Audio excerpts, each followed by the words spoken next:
আকাশবাণী খবর পড়ছি অনিন্দ্য সুন্দর রায়। শুরুতেই বিশেষ বিশেষ খবর। দিল্লির লালকেল্লার কাছে গাড়ি বিস্ফোরণে প্রাণহানির ঘটনায় কেন্দ্রীয় মন্ত্রিসভা সব ধরনের সন্ত্রাসের বিরুদ্ধে আপোষ না করার কথা পুনর্ব্যক্ত করেছে। কেন্দ্রীয় মন্ত্রিসভা রপ্তানিকারকদের জন্য ক্রেডিট গ্যারান্টি স্কিমে অনুমোদন দিয়েছে।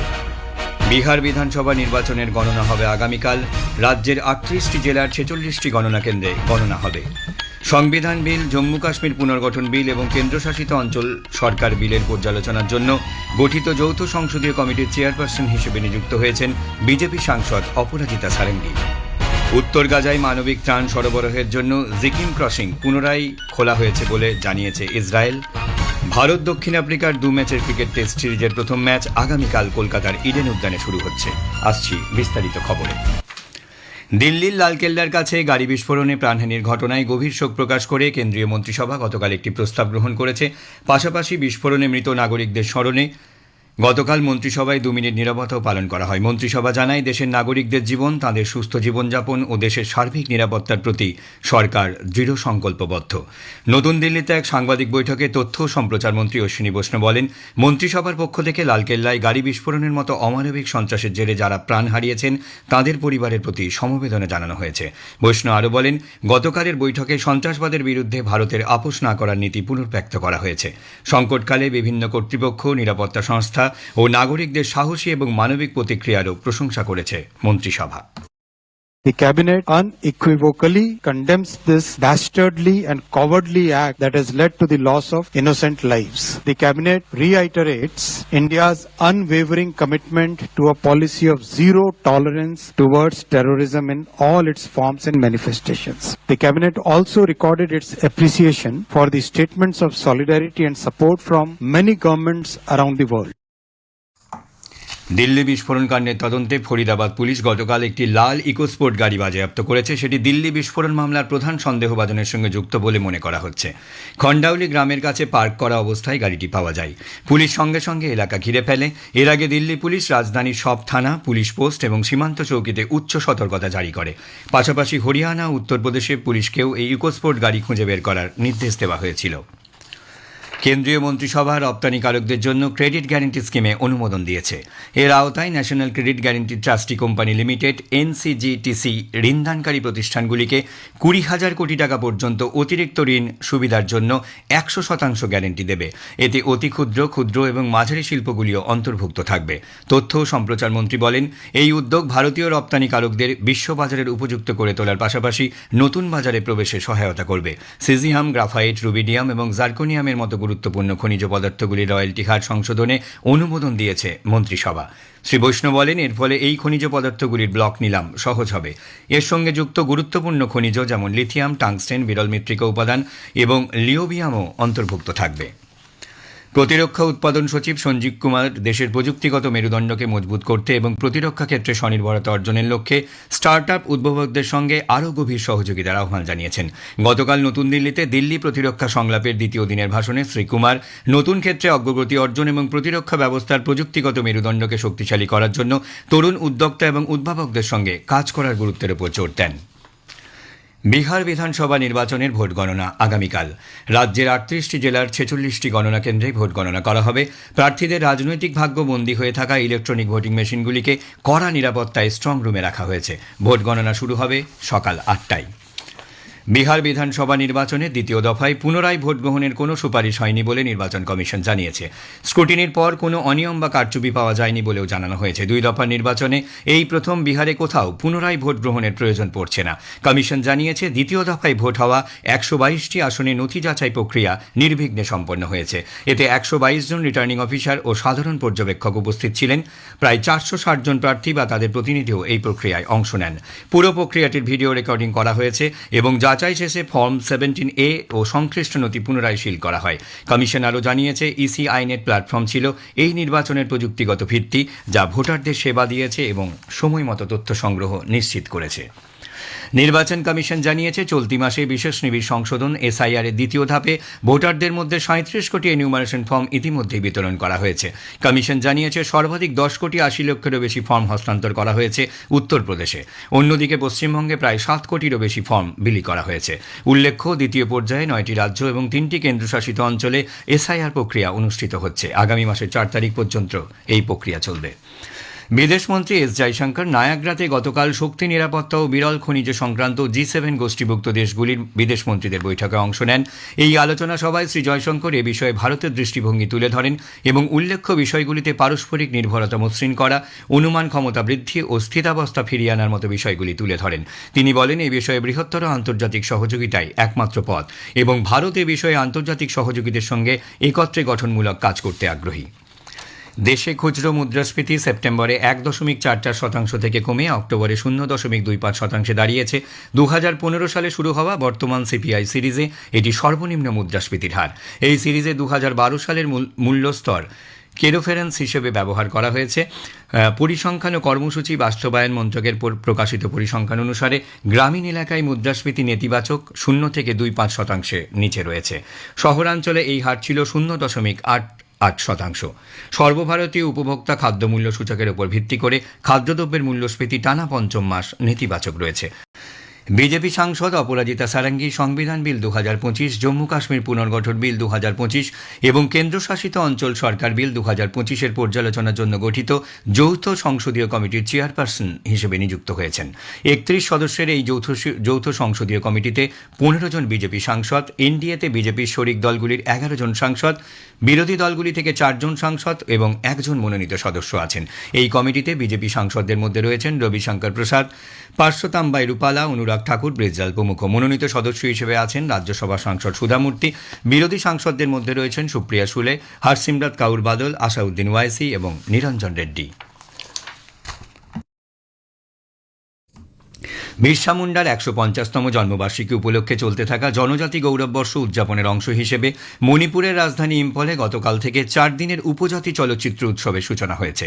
এই উৎসবে 9টি রাজ্যে 23টি উপজাতি চলচ্চিত্র প্রদর্শিত হবে। এ মাসের 15 তারিখ পর্যন্ত সিটি কনভেনশন সেন্টার এবং মণিপুর স্টেট ফিল্ম ডেভেলপমেন্ট সোসাইটিতে এই উৎসব অনুষ্ঠিত হবে। প্রদর্শিত চলচ্চিত্রগুলির মধ্যে মহারাষ্ট্র, ওড়িশা, পশ্চিমবঙ্গ সহ উত্তর পূর্বে 6টি রাজ্যের চলচ্চিত্র রয়েছে। গত এক দশকে ভারতে মোট যক্ষ্মা আক্রান্তের সংখ্যা 21% কমেছে। বিশ্ব স্বাস্থ্য সংস্থা হুয়ের 2025 সালের প্রতিবেদন অনুসারে ভারতে যক্ষ্মা আক্রান্তের সংখ্যা 2015 সালে প্রতি 1,237 জন থেকে কমে 2024 সালে 187 জনে নেমে এসেছে।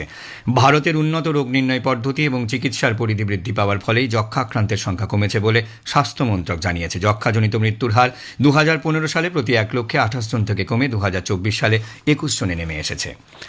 2028 সালে অনুষ্ঠিত হতে চলা লস অ্যাঞ্জেলেস অলিম্পিক আয়োজক কমিটি সম্পূর্ণ প্রতিযোগিতার সময়সূচি প্রকাশ করেছে। কোন প্রতিটি ইভেন্ট কখন কোথায় অনুষ্ঠিত হবে তার বিস্তারিত বিবরণ দেওয়া হয়েছে। এই সময়সূচি মেনে দর্শকরা তাদের পরিকল্পনা ঠিক করতে পারবেন বলে সংগঠকদের তরফে জানানো হয়েছে। উল্লেখ্য, লস অ্যাঞ্জেলেসে অলিম্পিক গেমসের সর্বকালের বৃহত্তম হতে চলেছে। লস অ্যাঞ্জেলেস এবং ওকালোহামার 49টি ভেন্যুতে খেলাগুলি অনুষ্ঠিত হবে। উত্তর গাজায় মানবিক ত্রাণ সরবরাহের জন্য জিকিম ক্রসিং পুনরায় খোলা হয়েছে বলে ইসরায়েল জানিয়েছে। ইসরায়েলের প্রতিরক্ষা মন্ত্রক এক বিবৃতিতে জানিয়েছে, গাজা উপত্যকায় সুষ্ঠু ত্রাণ প্রবেশের জন্যই এই ক্রসিংটি পুনরায় খোলা হয়েছে।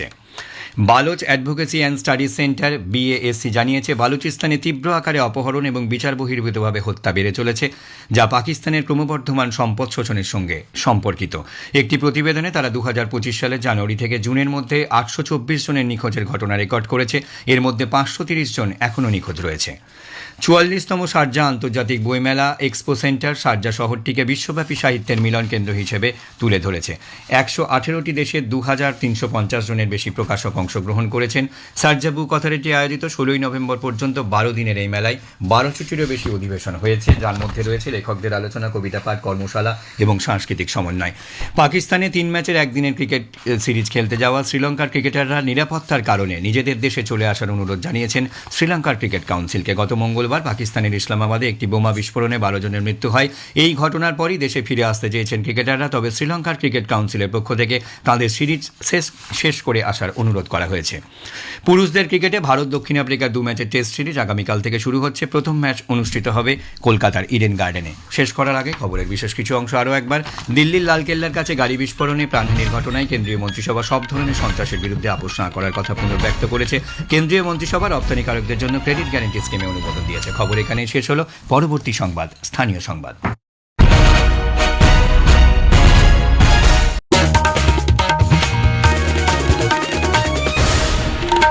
আকাশবাণী কলকাতা, স্থানীয় সংবাদ পড়ছি প্রিয়া বিশ্বকর্মা। প্রথমে বিশেষ খবর। ভোটার তালিকায় বিশেষ নিবিড় সংশোধনী প্রক্রিয়ার অঙ্গ হিসেবে রাজ্যে গত রাত 8টা পর্যন্ত প্রায় 7 কোটি এনিউমারেশন ফর্ম বিতরণ করা হয়েছে বলে নির্বাচন কমিশন জানিয়েছে। গত রাতে মুখ্য নির্বাচনী আধিকারিক নির্বাচনের কাজের সঙ্গে যুক্ত আধিকারিকদের সঙ্গে ভার্চুয়ালি বৈঠক করেন। প্রাথমিকে 32,000 চাকরি বাতিল সংক্রান্ত মামলায় কলকাতা হাইকোর্টের ডিভিশন বেঞ্চ রায়দান স্থগিত রেখেছে। জঙ্গিযোগ সন্দেহে এ রাজ্যের 2টি জায়গায় তল্লাশি চালিয়েছে এনআইএ। 31তম কলকাতা আন্তর্জাতিক চলচ্চিত্র উৎসবের আজই শেষ দিন। ইডেনে ভারত ও দক্ষিণ আফ্রিকার মধ্যে সিরিজের প্রথম ক্রিকেট টেস্ট আগামীকাল শুরু হচ্ছে। গোটা এলাকায় কঠোর নিরাপত্তার বন্দোবস্ত করা হয়েছে। উত্তর থেকে দক্ষিণ রাজ্যের সব জেলাতেই শীতের আমেজ অনুভূত হচ্ছে। আসছে বিস্তারিত খবরে। ভোটার তালিকায় বিশেষ নিবিড় সংশোধনী এসআইআর এর জন্য রাজ্য জুড়ে গতকাল রাত 8টা পর্যন্ত প্রায় 7 কোটি এনিউমারেশন ফর্ম বিতরণ করা হয়েছে বলে নির্বাচন কমিশন জানিয়েছে। চলতি মাসের 4 তারিখ থেকে এখনো পর্যন্ত 12টি রাজ্য ও কেন্দ্রশাসিত অঞ্চলে মোট 37 কোটি এনিউমারেশন ফর্ম বিতরণ করা হয়েছে বলে জানিয়েছে কমিশন।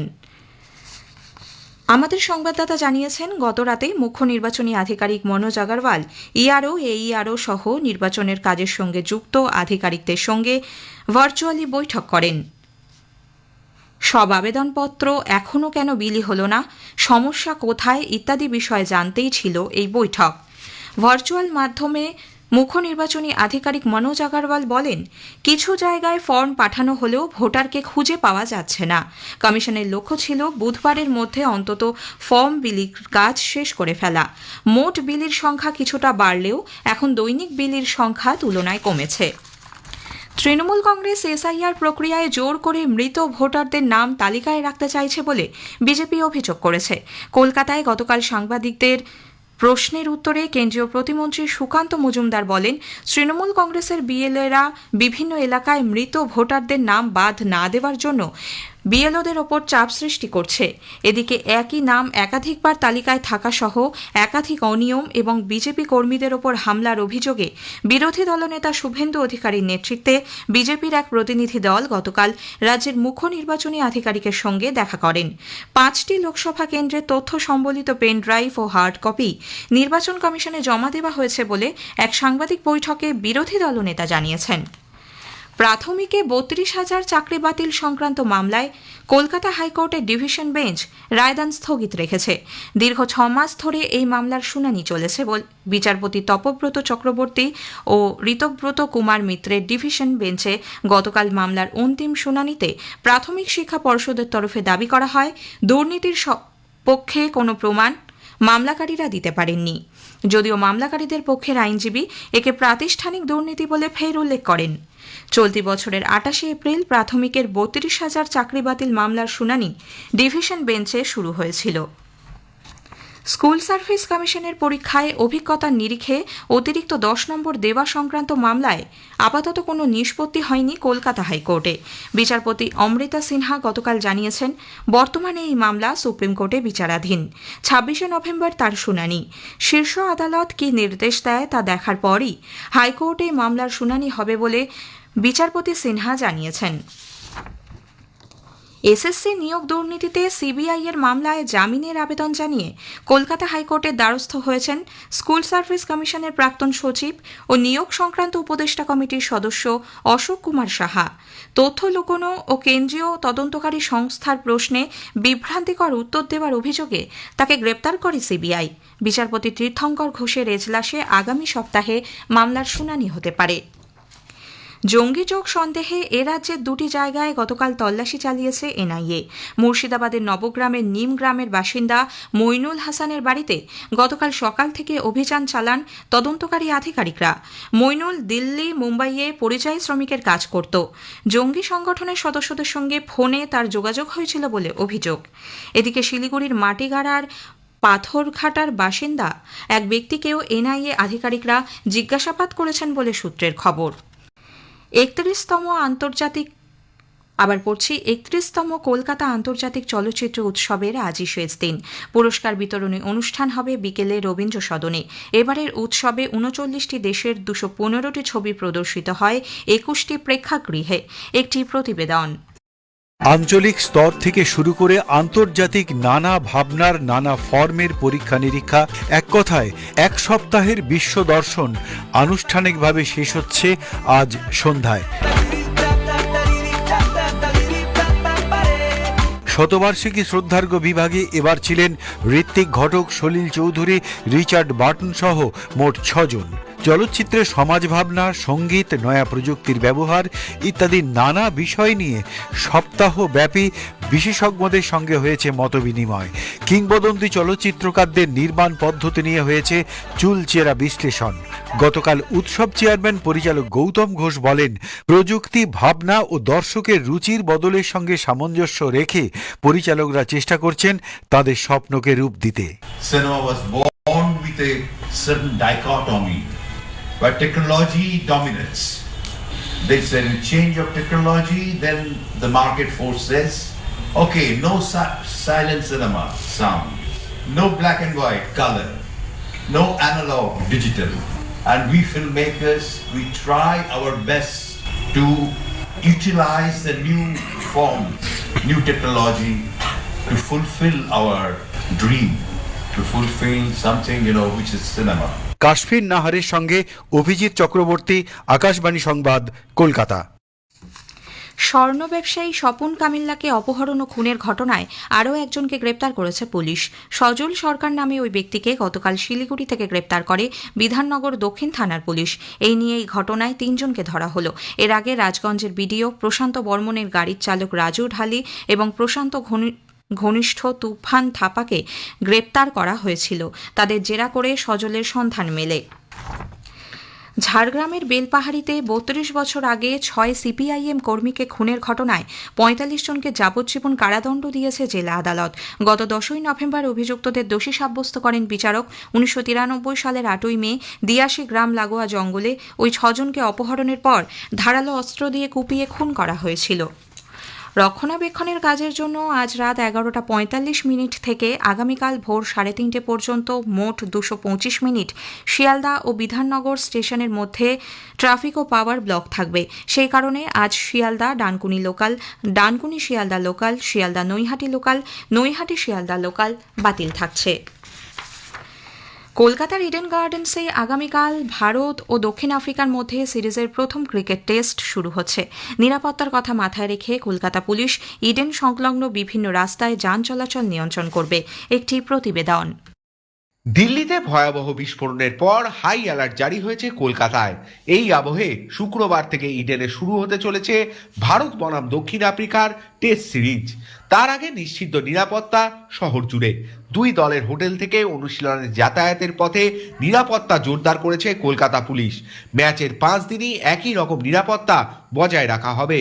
ম্যাচের আগে ট্রাফিক চলাচল নিয়েও একাধিক বিধিনিষেধ জারি করা হয়েছে। জানা গিয়েছে ম্যাচের দিন অর্থাৎ 14 থেকে 18 নভেম্বর যান চলাচল নিয়ন্ত্রণ করবে লালবাজার। ম্যাচের দিনগুলিতে সকাল 7টা থেকে সন্ধ্যে 7টা পর্যন্ত ইডেন সহ ময়দান এলাকায় বন্ধ থাকবে সমস্ত রকমের পণ্যবাহী যান চলাচল। তবে পোস্ট অফিস মার্কেট থেকে সেন্ট জর্জেস গেট রোড কিংবা স্ট্যান্ড রোড থেকে বিদ্যাসাগর সেতু হয়ে হাওড়া যাওয়ার রাস্তা খোলা থাকবে। অভিরূপ ভট্টাচার্য, আকাশবাণী সংবাদ, কলকাতা। পাশাপাশি বাবুঘাট চত্বরের বাস স্ট্যান্ড অন্য জায়গায় সরিয়ে দেওয়া ছাড়াও ওই দিনগুলিতে খেলার মাঠ সংলগ্ন রাস্তা দিয়ে চলাচলকারী যাত্রীবাহী বাস অন্য পথে ঘুরিয়ে দেওয়া হবে বলে কলকাতা পুলিশের তরফে জানানো হয়েছে। কলকাতা সহ দক্ষিণবঙ্গের প্রায় সব জেলাতেই ভোরের দিকে ভালোই শীত অনুভূত হচ্ছে। কলকাতায় আজ সর্বনিম্ন তাপমাত্রা রেকর্ড করা হয়েছে 17.1 ডিগ্রি সেলসিয়াস, যা স্বাভাবিকের থেকে 3.2 ডিগ্রি কম। উত্তরবঙ্গের জেলাগুলিতেও গতকাল সর্বনিম্ন তাপমাত্রা কিছুটা কমেছিল। শেষ করার আগে স্থানীয় সংবাদের বিশেষ কিছু অংশ আরও একবার। ভোটার তালিকায় বিশেষ নিবিড় সংশোধনী প্রক্রিয়ার অঙ্গ হিসেবে রাজ্যে গতকাল রাত 8টা পর্যন্ত প্রায় 7 কোটি এনিউমারেশন ফর্ম বিতরণ করা হয়েছে বলে নির্বাচন কমিশন জানিয়েছে। গতরাতে মুখ্য নির্বাচনী আধিকারিক নির্বাচনের কাজে যুক্ত আধিকারিকদের সঙ্গে ভার্চুয়ালি বৈঠক করেন। স্থানীয় সংবাদ শেষ হলো।